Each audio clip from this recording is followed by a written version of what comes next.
우리에게 주신 하나님의 말씀, 신약성경 베드로전서 5장 6절에서 7절 말씀입니다. 신약성경 베드로전서 5장 6절에서 7절, 우리 두 절인데요, 한 목소리로 크게 한번 같이 읽겠습니다. 시작. 그러므로 하나님의 능하신 손 아래에서 겸손하라. 때가 되면 너희를 높이시리라. 너희 염려를 다 주께 맡기라. 이는 그가 너희를 돌보심이라. 아멘. 우리는 인생을 살아가면서 크고 작은 어려움, 고난과 아픔을 만나게 됩니다. 그런 것에서부터 자유할 수 있는 사람이 있을까요? 네, 한 사람도 예외가 없는 것 같습니다. 때로는 예상하지 못한 어려움들이 우리 앞에 닥치기도 하고, 우리가 계획했던 일들이 수포로 돌아가기도 합니다. 이런 상황에서 우리는 자연스럽게 보통 두 가지 반응을 하게 되는데요. 하나는 자기 스스로 그 문제를 해결하려는 시도이고, 또 다른 하나는 그 자리에 주저앉아 그 문제 앞에 불안하고 염려해하는 걱정에 사로잡히는 것입니다. 근데 오늘 본문에 있는 성경은 우리에게 다른 반응을 제시하고 있습니다. 오늘 본문에서 베드로 사도는 하나님의 능하신 손 아래에서 겸손하라 라고 말하고 있습니다. 이 말씀은 우리가 하나님의 주권을 신뢰하고 그분의 계획과 타이밍에 순종하는 삶을 살아야 될 것을 우리에게 가르쳐 주는 말씀입니다. 하나님의 손 아래에서 겸손히 기다린다는 것은 우리에게 참된 영적인 성숙을 가져다 줍니다. 그리고 더 나아가 베드로는 우리가 갖고 있는 그 염려를 주님께 맡겨라 라고 이야기하고 있습니다. 왜냐하면 하나님이 우리를 돌보시기 때문이죠. 우리가 스스로 짊어지고 있는 이 걱정과 염려를 내려놓을 때 비로소 하나님의 평강이 내 안에 임하게 되어지고 내가 그 평강을 경험할 수 있습니다. 오늘 본문의 말씀을 통해 하나님의 손 아래에서 더욱 겸손히 그분의 때를 기다리고 모든 염려를 그 하나님께 맡기는 삶이 어떤 모습인지 함께 살펴보고, 이 말씀을 통해서 하나님의 주권과 신뢰 가운데 더 나아가는 우리의 삶이 될 수 있기를 바랍니다. 말씀이 주는 첫 번째 교훈은 바로 하나님의 능하신 손 아래에서 겸손하라입니다. 하나님의 능하신 손 아래에서 겸손하라. 본문 6절 말씀을 보겠습니다. 그러므로 하나님의 능하신 손 아래에서 겸손하라. 때가 되면 너희를 높이시리라. 자, 하나님의 능하신 손 아래에서 겸손하라 라고 말씀하십니다. 이 말씀은 그분의 주권을 인정하라, 그분을 신뢰하라는 강력한 명령입니다. 여러분, 이 말씀이 명령이란 사실에 우리가 주목해 볼 필요가 있습니다. 하나님 앞에 그 능력의 손 아래서 겸손하라는 것은 우리에게 권면을 하거나 그랬으면 좋겠다라는 의미가 아니라 반드시 그래야 한다라는 명령인 것이죠. 이 겸손은 단순히 자신을 낮추는 것 이상의 의미를 가지고 있습니다. 하나님의 주권과 능력을 신뢰하며 우리의 계획과 뜻을 이제는 내려놓고 그분의 뜻에 순종하는 것이 참된 겸손입니다. 여러분, 누구나 하나님 앞에서 겸손하다고 생각할 수도 있습니다. 그러함에도 불구하고 우리는 그 겸손 가운데 나의 뜻을, 나의 판단을, 나의 계획을 실행하고 있는 모습이 있지는 않습니까? 하나님의 뜻에 순종하는 것, 그리고 그 전에 이제 나의 계획과 나의 판단과 나의 생각을 내려놓는 것이 참된 겸손입니다. 하나님의 능력은 무한하시고 전능하시며 그 하나님은 오늘 나의 삶을 구체적으로 인도하시는 하나님이신 줄 믿습니다. 여러분, 그 하나님을 믿으십니까? 지금 여러분의 삶이 하나님의 계획 가운데 움직여지고 있다는 사실을 신뢰하고 나아갈 수 있기를 바랍니다. 하나님의 손 아래에서 겸손함을 배워야 된다는 것은 우리가 성경에 등장하는 인물들을 통해서도 잘 깨달을 수 있는데요. 대표적으로 다윗의 삶을 우리가 바라볼 수 있습니다. 다윗은 사울 왕에게 쫓기는 동안에도 스스로 왕이 되려 하지 않았고 하나님께서 정하신 그 타이밍을 기다렸던 인물입니다. 사무엘상 24장과 26장에 보면 우리가 잘 아는 대로 이 다윗이 사울 왕을 죽일 수 있는 기회가 2번 있었습니다. 그러함에도 다윗은 사울을 죽이지 않았고, 왜냐하면 하나님께서 자신을 왕으로 세울 때까지 하나님의 타이밍을 믿고 기다렸기 때문입니다. 다윗은 인간적인 방법으로 그것을 충분히 해결할 수 있는 기회가 그에게 주어져 있었지만, 자기가 그것을 행하고 그리고 실행하려는 대신 잠잠히 하나님의 타이밍을 기다렸고, 마침내 하나님의 손 아래에서 그 겸손히 자기를 낮추고 기다릴 때 하나님께서 그를 이제 높이셔서 이스라엘의 왕으로 세우시는 것을 경험했습니다. 또한 모세 역시 하나님 앞에서 겸손함을 배웠던 인물입니다. 민수기 23장 3절 말씀에 보니까 이 사람 모세는 온유함이 지면의 모든 사람보다 더하더라 라고 기록하고 있습니다. 이 사람 모세는 온유함이 지면의 모든 사람보다 더하더라. 우리가 성경을 보면 모세도 성을 내고 분노했던 모습이 보이지 않습니까? 그런데 여기서 온유함이라는 것은 하나님 앞에서의 온유함을 이야기합니다. 모세는 자신의 힘과 능력으로 이스라엘 백성들을 이끌려 하지 않았습니다. 철저히 하나님의 명령에 따라서 인도함을 받았고 백성들을 인도했습니다. 처음에 모세는 자신이 이스라엘을 구할 수 없는 연약한 존재라고 여겼지만, 하나님께서 그를 부르셨을 때 자신의 연약함을 인정하고 그 대신 하나님의 능력을 신뢰했습니다. 하나님, 나를 도와주시옵소서. 하나님은 모세를 통해 이스라엘을 애굽의 손에서 건져내셨고, 그 결과 하나님께서 모세를 영광스럽게 세우심을 경험했습니다. 여러분, 우리가 겸손할 때 하나님의 능력의 손 안에서 그분의 타이밍을 신뢰하는 법을 배우게 됩니다.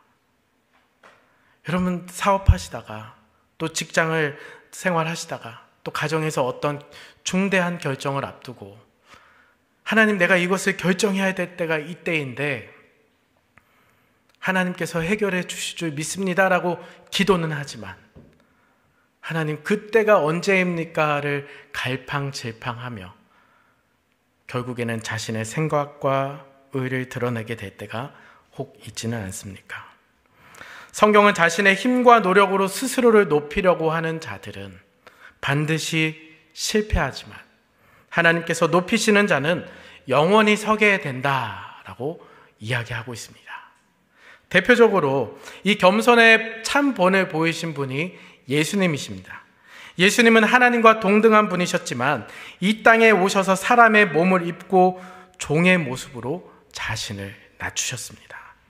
십자가에 죽기까지 순종하신, 하나님 앞에서 자기의 목숨을 내어놓기까지 순종하셨기 때문에 하나님께서는 예수님을 지극히 높은 곳에 올려주셨다는 것이죠. 예수님의 이 겸손은 우리에게 오늘날 큰 교훈을 줍니다. 예수님처럼 우리도 하나님 앞에서 낮춰진다는 것.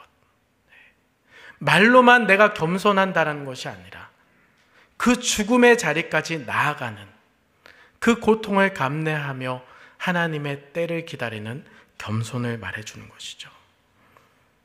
여러분, 예수님처럼 우리도 하나님 앞에 겸손으로 나아갈 수 있기를 바랍니다. 그리고 하나님께서 우리를 높이 세워주실 것을 기대하십시오. 그 영광스러운 날, 하나님께서 우리를 세워주실 그날을 기대하며 우리가 기다릴 수 있어야 됩니다. 우리의 삶에서도 때로는 억울한 상황이나 힘든 일을 겪을 수가 있습니다. 하나님, 왜 내가? 하나님, 꼭 왜 저야만 합니까? 여러분, 참 억울한 일 그리고 불합리한 일을 겪을 때 사람들 앞에 그것을 변명하려고 하고 인정받고 싶은 마음이나 이 문제를 내가 한번 해결해 봐야겠다라는 생각, 그 유혹에 빠질 때가 많습니다. 그러나 진정한 믿음은 나의 힘을 이제는 내려놓고 하나님의 능력을 신뢰하는 그 겸손에서 나온다는 것입니다. 가정에서, 직장에서, 사업장에서, 그리고 교회에서 우리는 종종 자신의 의견만이 옳다고 주장하거나 자신의 위치를 지키기 위해서 애쓰는 경우가 참 많은 것 같습니다. 하지만 하나님의 능력의 손 아래서 그 겸손함을 유지하고 하나님을 신뢰하며 나아가는 자는 반드시 하나님께서 세우신다라고 성경은 말씀하고 있습니다. 여러분, 욥의 이야기 잘 아시지 않습니까? 욥은 큰 고난 속에서도 하나님께서 자신의 삶을 주관하고 계시다는 그 사실을 마음속 깊이 새겼습니다. 비록 이해할 수 없는 고난을 겪고 있지만 그는 끝까지 하나님을 의지하며 불평하지 않습니다. 여러분, 욥이 자신의 고난이 언제 끝날지 알고 있었겠습니까? 하지만 마침내 하나님께서 그를 회복시키셨고 또 그 회복 가운데 욥의 겸손한 그 믿음을 보시고 하나님을 향한 신뢰를 보시고 그에게 2배의 축복으로 갚아주셨습니다. 이처럼 성경 속에 등장하는 하나님의 사람들은 하나님의 손 안에서 겸손하게 자신을 낮추었을 때 하나님께서 그를 높이시는 것을 경험할 수가 있었습니다. 사랑하는 성도 여러분, 여러분도 지금 그 어려움 가운데 계시지 않습니까? 말 못할 그 가슴 아파하는 문제들이 여러분 가운데 있지 않습니까? 그 직면한 어려움 속에서 하나님의 주권을 신뢰하십시오. 그리고 그분의 손길을 기다릴 때 하나님께서 반드시 우리를 높여주실 줄 믿습니다. 오늘 본문의 말씀을 통해서 얻을 수 있는 2번째 교훈은요, 염려를 주께 맡기라입니다. 오늘 본문 7절에서는 염려를 주께 다 맡기라 라고 말씀하고 있죠. 이 단순한 조언이 아니라 하나님의 돌보심에 대해서 더욱 큰 신뢰로 나아가라 하는 권면입니다. 여러분, 이 명령을 우리가 또한 마음에 새겨야 됩니다. 염려를 주께 맡기라. 여러분 가운데 염려가 있지 않습니까? 참 크고 작은 염려가 있습니다. 때로는 순간순간마다 내 입으로 한숨이 나오게 하는 그 문제들이 있습니다. 자꾸 내 마음에 그 문제들로 사로잡히는 큰 어려움들이 있습니다. 우리는 다양한 삶 속에서 겪는 경제적인 문제들, 건강의 문제, 가족의 문제 등 이 다가오는 이 염려의 굴레는 참 끝이 없는 것 같습니다. 그래서 옛 어른들이 이런 말 하죠. 산 넘어 산이다. 이것만 넘으면 잘 해결될 줄 알았는데 넘고 보니까 또 다른 문제가 우리의 인생 가운데 나타나는 겁니다. 여러분, 그러나 중요한 것은요, 하나님께서 그 염려를 내가 갖고 있기를 원하시지 않으십니다. 오히려 그 하나님께서는 모든 염려를 다 나에게 맡기라 라고 말씀합니다. 그 이유는 7절 이 마지막에 나와 있듯이 그가 너희를 돌보심이라. 더 이상 다른 이유가 없습니다. 하나님이 우리를 돌보시기 때문에 우리가 갖고 있는 염려는 쓸데없는 염려라는 것입니다. 성경에 계속해서 인물들을 살펴보면 하나님을 신뢰하고 그 염려를 주께 맡겼던 대표적인 인물들이 있습니다. 여러분, 히스기야 인물을 우리가 잘 아시죠? 열왕기하 19장에 보니까 히스기야 왕이 이 아수르의 군대의 침공을 마주하며 그의 나라가, 그의 왕권이 큰 위기에 빠지게 될 때가 있었습니다. 하지만 그는 두려워하고 염려하는 대신에 살아계신 하나님을 모욕하는 그들의 말을 들으셨으니 이제 하나님께서 우리를 구원해 주시옵소서라고 말합니다. 아수르 군대가 침략하기 전에 편지를 보냈습니다. 그 편지를 받은 이 히스기야 왕이 참 염려와 공포와 불안이 염습할 때 그 편지를 쥐고 하나님의 성전 앞에 나아가서 하나님, 이 편지를 보십시오. 이들이 하나님을 모욕하고 있고 하나님의 백성들을 두려워 떨게 하고 있습니다. 이제 하나님께서 해결해 주시옵소서 기도하는 것입니다. 여러분, 인생에 다가온 여러분들에게 눈앞에 닥친 어려움의 편지들이 있지 않습니까? 여러분 마음 가운데 놓여져 응어리를 싣고 있는 그 문제들이 있지 않습니까? 그것을 들고 하나님 앞에 나아가 기도하십시오. 하나님, 내가 하나님의 백성이 아닙니까? 하나님의 사랑하는 자녀가 아닙니까? 하나님, 내가 이렇게 염려하고 불안해하는 것 하나님이 원하시지 않을 터이니 하나님의 놀라운 계획 앞에 나를 인도하여 달라고 기도하실 수 있기를 바랍니다. 여러분, 이 기도는 자신의 염려를 하나님께 맡기는 것입니다.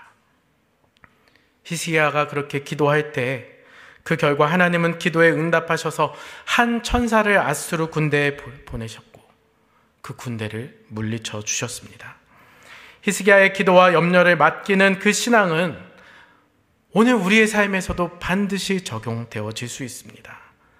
우리가 해결할 수 없는 상황에 직면할 때 하나님의 손에 모든 염려를 맡기고 그분의 능력 앞으로 나아가십시오.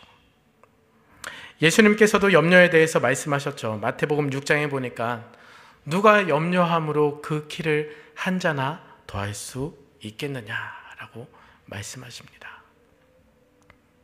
염려가 우리에게 아무런 도움이 되지 않는다는 것을 강조하셨죠.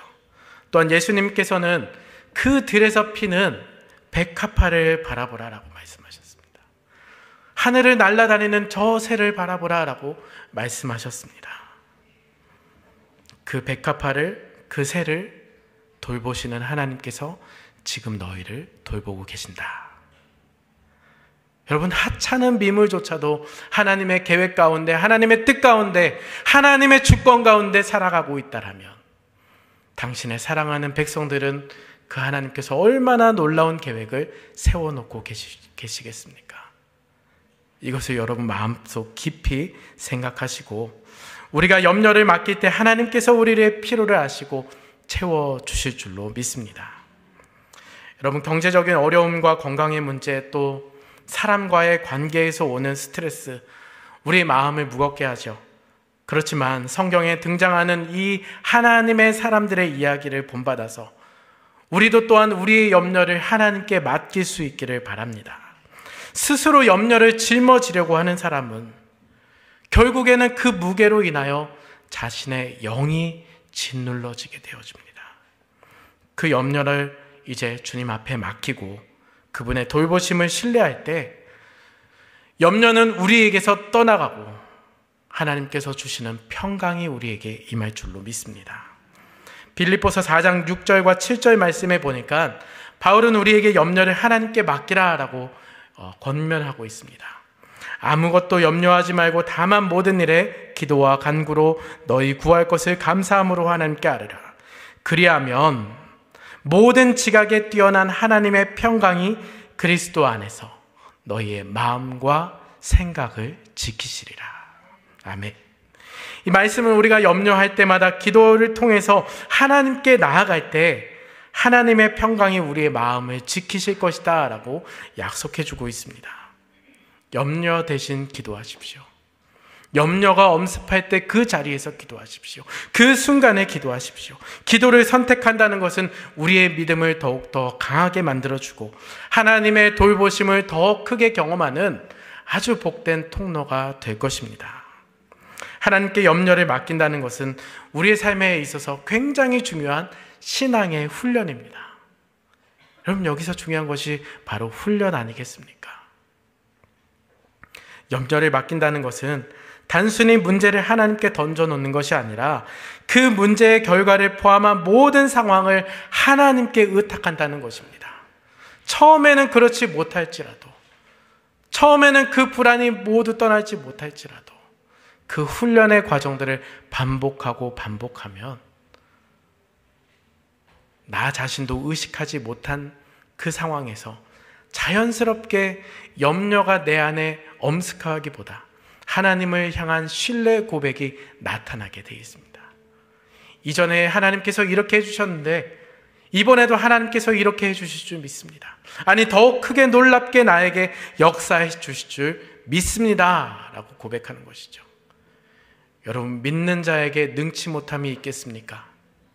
그 하나님의 능력의 손이 우리에게 있음을 고백하면서 그 염려를 하나님께 맡길 수 있기를 바랍니다. 염려는 그 자체로 우리에게 도움이 되지 않지만 염려를 이제 하나님께 맡기게 될 때 하나님께서 그 염려를 평강으로 바꿔주시고 우리의 마음 가운데 그 평강 안에서 놀라운 소망을 주실 줄 믿습니다. 그 평안을 소유할 수 있는 저와 여러분 될 수 있기를 간절히 축복합니다. 오늘 본문이 주는 세 번째 교훈은요, 이제 하나님의 때를 기다리라입니다.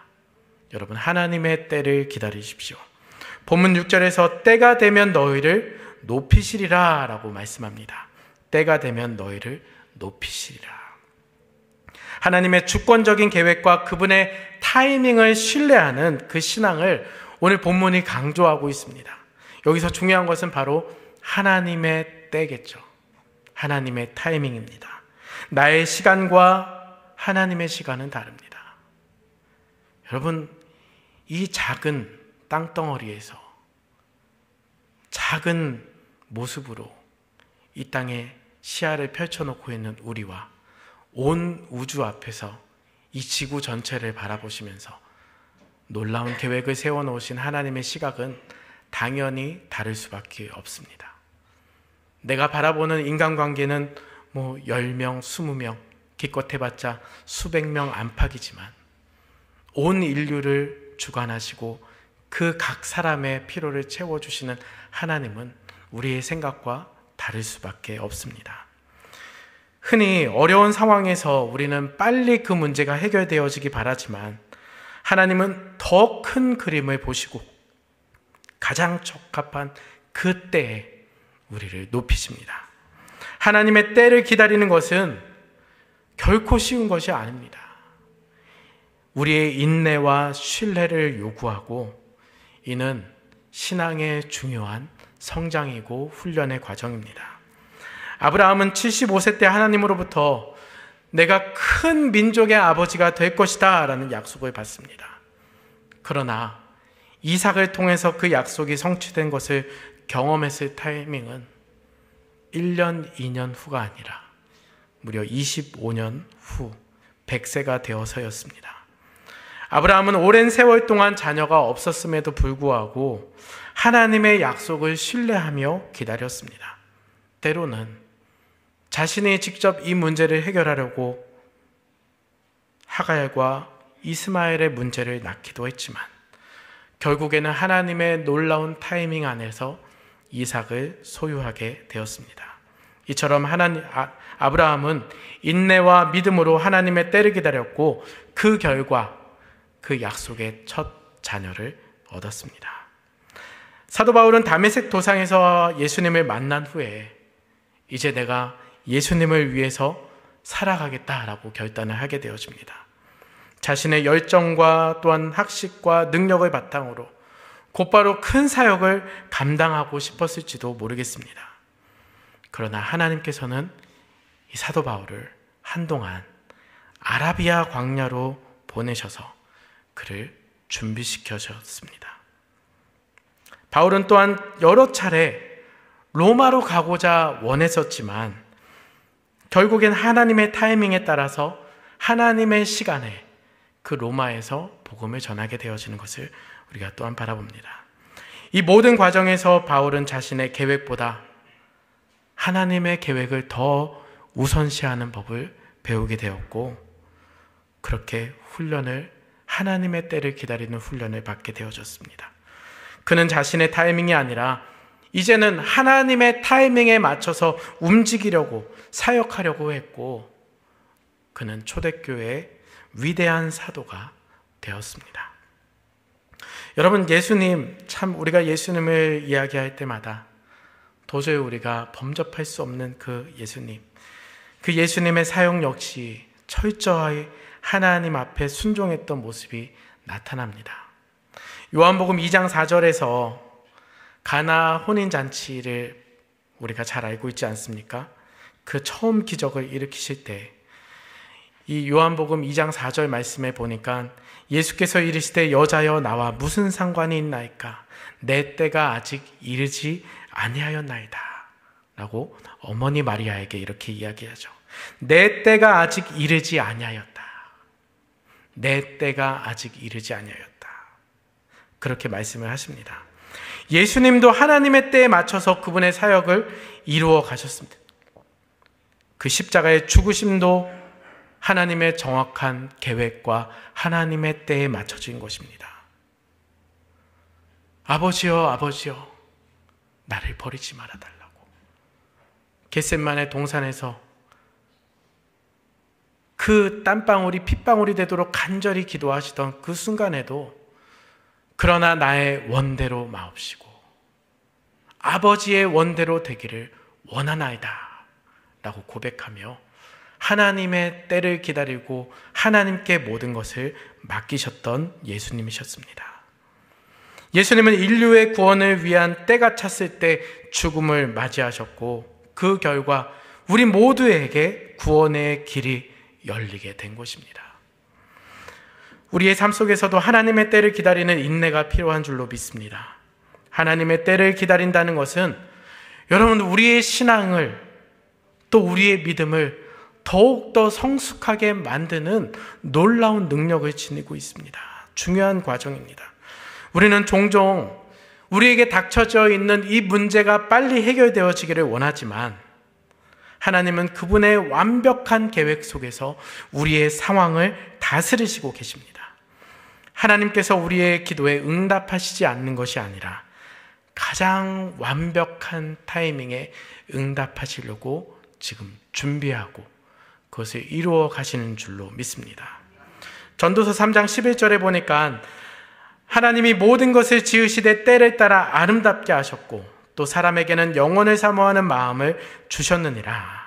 그러나 하나님이 하시는 일의 시종을 사람으로 측량할 수 없게 하셨다라고 말씀하십니다.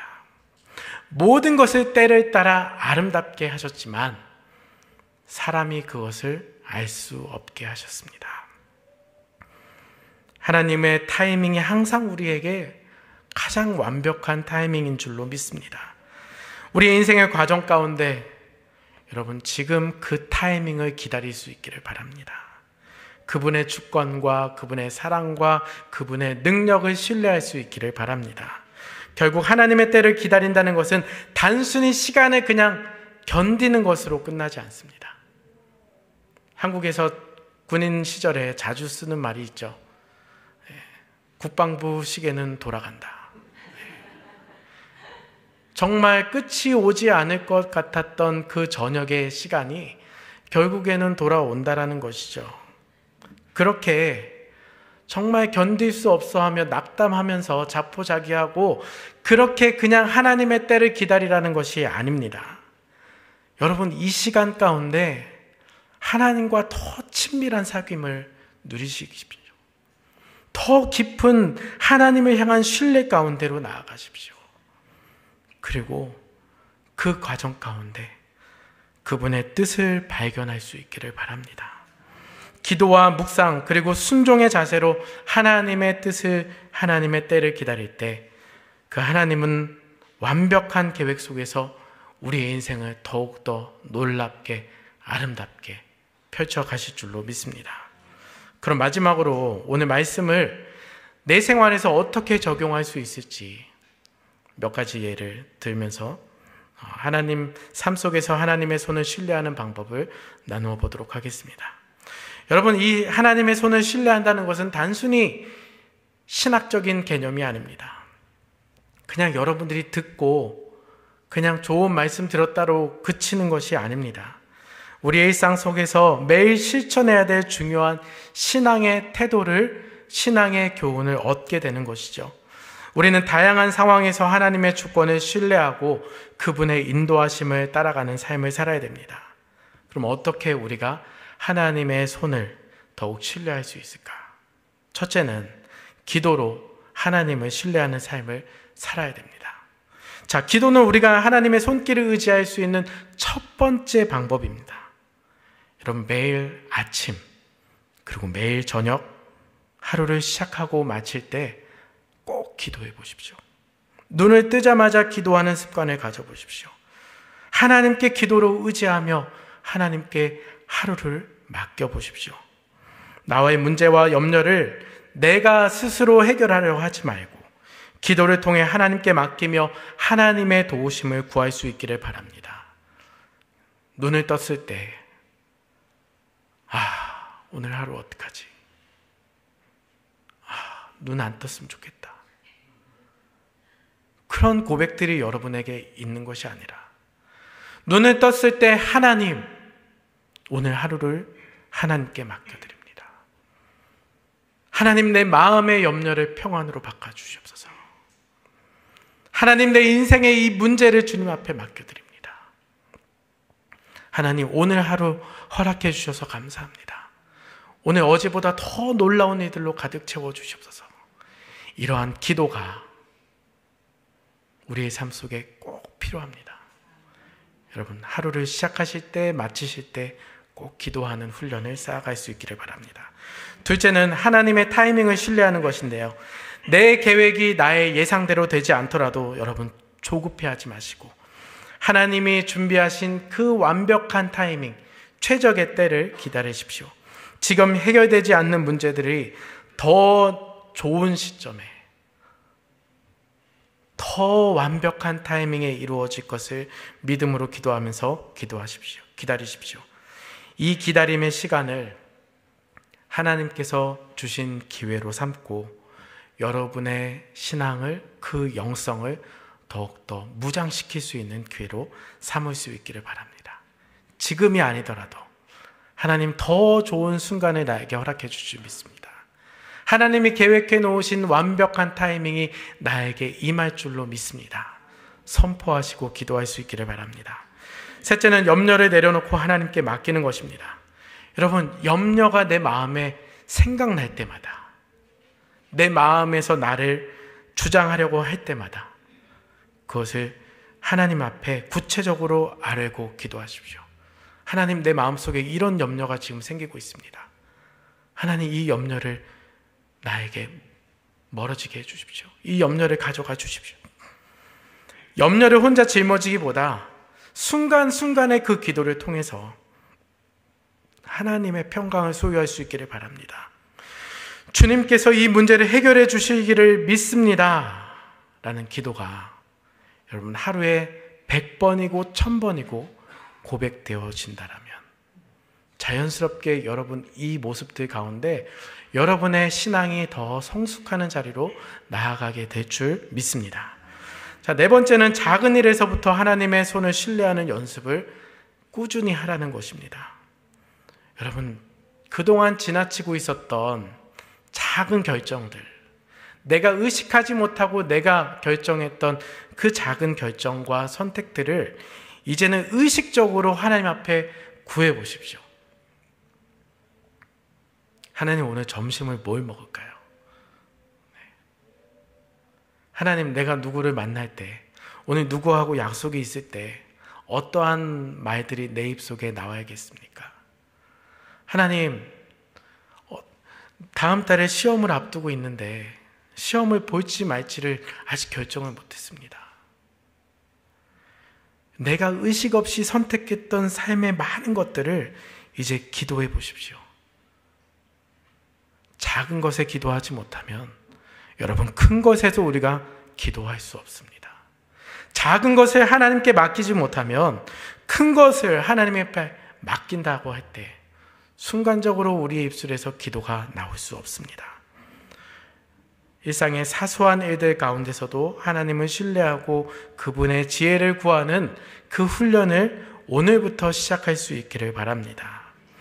예를 들어서 하루의 일정을 짤 때, 또 사업이나 직장 가운데 하루에 미팅을 잡을 때, 또 지인들을 만나고 이야기할 때 여러분 마음속에서 기도하십시오. 하나님이 기뻐하시는 것을 선택하게 해달라고. 내가 사람의 의를 드러내는 것이 아니라 하나님의 영광을 드러내는 삶이 되게 해달라고 기도할 수 있기를 바랍니다.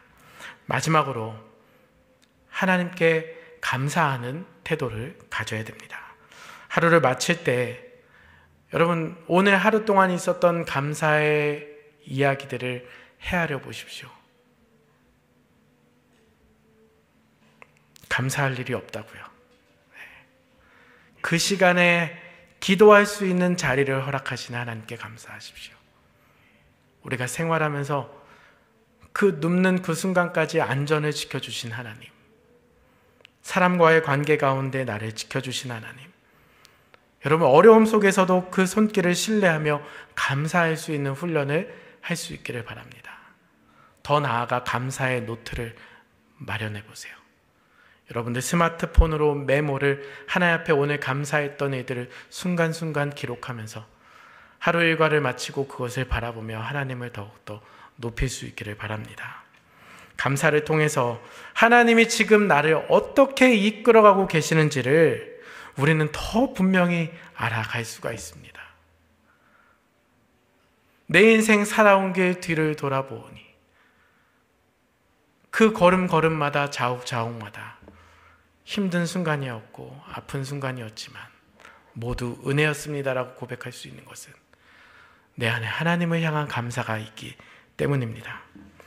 여러분, 제가 5가지를 간단하게 말씀드렸지만 이렇듯 하나님의 손을 신뢰한다는 것은 우리의 염려와 계획을 그분께 맡기고 그분의 때와 그분의 방법에 따라서 일하심을 기대하는 삶을 살아갈 것을 이야기합니다.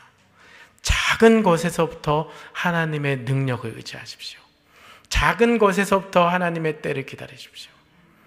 그러면 하나님께서 여러분의 삶을 퍼즐처럼 마침내 놀랍게 맞춰주실 것을 믿습니다. 말씀을 맺겠습니다. 오늘 우리는 본문의 말씀을 통해서 하나님의 능하신 손 아래서 겸손할 것이고 그리고 염려를 주께 맡기고 하나님의 때를 기다릴 것을 배웠습니다. 하나님의 손 아래에서 겸손한다는 것은 우리가 나 자신의 한계를 인정하고 그분의 계획을 신뢰하는 태도를 요구합니다. 여러분, 나는 나를 통제하고 싶어요.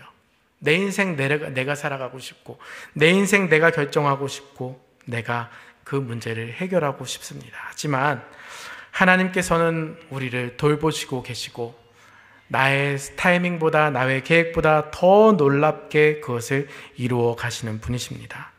염려를 맡기고 그분의 돌보심을 신뢰할 때 비로소 마침내 참된 평안과 안식을 우리는 누리게 될 줄로 믿습니다. 하나님의 때를 기다린다는 것, 여러분, 하나님의 때를 기다린다는 것은 우리의 신앙의 가장 중요한 부분 중에 하나입니다. 우리는 빠른 응답을 요구받습니다. 그렇게 빨리빨리 돌아가는 세상 가운데 이 응답도, 내가 하나님 앞에 기도하는 응답도 빨리 되고 싶죠. 하지만 하나님은 우리의 인내를 통해서 더 큰 계획을 준비하고 계십니다. 하나님의 타이밍은 언제나 완벽하고요. 하나님께서 이루시는 손길은 그 과정 가운데 우리의 삶을 다듬고 성숙하게 하십니다. 하나님의 때를 신뢰하며 조급함이 아닌 믿음의 눈으로 그 하나님께서 이루시는 것들을 바라볼 수 있기를 바랍니다. 또한 염려를 맡기십시오. 우리의 삶을 하나님께 온전히 의탁하는 그 신뢰의 행동입니다. 우리는 그 염려를 떨쳐내려고 내가 애쓰고 수고하고 노력하지만 결국에 우리를 돌보시는 분은 하나님이십니다. 그가 너희를 돌보십니다. 그분은 우리의 필요를 아시고 우리의 마음을 돌보시는 분이십니다. 염려를 하나님 앞에 맡기고 그분의 돌보심 가운데 나아갈 때 여러분, 경험해보지 못했던 참된 평안과 안식을 소유하게 될 줄로 믿습니다. 사랑하는 성도 여러분, 하나님의 손이 지금도 우리를 놓지 않고 계십니다. 우리 인생길이 아무리 험난하고 깊은 한숨 가운데 있다 할지라도 하나님은 변함없이 우리를 세우십니다. 그분의 손은 강하고 능력이 있으시고 하나님 앞에 염려를 맡길 수 있는 우리의 안전한 피난처가 되십니다. 우리를 덮어주시고 하나님의 때에 하나님께서 우리를 신뢰하고 담대하게 나아갈 때 하나님께서 더 아름답게 우리의 삶을 이루어가 주실 줄 믿습니다. 하나님의 손 아래에서 겸손하게 염려를 내려놓고 그 완벽한 타이밍의 자리로, 인내의 자리로 나아갈 수 있기를 바랍니다. 반드시 그의 선하심과 아름다우심이 우리의 삶을 가득 채우게 될 것입니다. 오늘 우리의 삶이, 또 2주간 한 주간의 삶이 여러분의 삶 속에서 하나님의 손을 더욱더 신뢰할 수 있는 그 놀라운 출발점이 될 수 있기를 주님의 이름으로 간절히 축복합니다. 말씀을 생각하면서 우리 한번 찬양했으면 좋겠는데요. 주님이 내 아버지이십니다. 주님이 나를 일으켜 주십니다. 주님 변함없이 오늘도 나를 붙잡고 계십니다. 이러한 고백을 담아서 주의 큰 능력 변함없이 나를 일으키시네, 우리 함께 찬양으로 고백하도록 하겠습니다. 주의 손 날 붙드시네, 주의 손 날 붙드시네, 영원한 피난처 되시네, 깊어진 한숨 속에도 변함없이 우리를 일으키시네, 변함없이 우리를 일으키시네, 주의 손 날 붙드시네, 주의 손 날 붙드시네, 영원한 피난처 되시네, 깊어진 한숨 속에도 변함없이 우리를 일으키시네, 주 나의 아버지, 주 내 아버지, 그 심판로 날 덮으시네, 주는 내 큰 능력 변함없이 우리를, 우리 가슴에 손을 얹고 고백해봅시다. 주의 손 날 붙드시네, 주의 손 날 붙드시네, 영원한 피난처 되시네, 깊어진 한숨 속에도 변함없이 우리를 일으키시네, 주의 손 날 붙드시네, 주의 손 날 붙드시네, 영원한 피난처 되시네, 깊어진 한숨 속에도 변함없이 우리를 일으키시네, 주님 나의 아버지, 주 내 아버지, 그 심판로 날 덮으시네, 주는 내 큰 능력 변함없이 우리를, 주 내 아버지,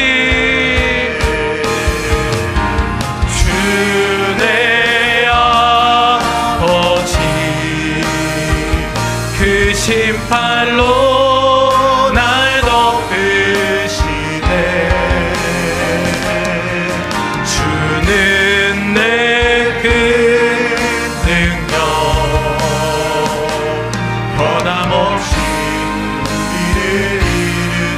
변함없이 우리를 일으키시네, 변함없이 우리를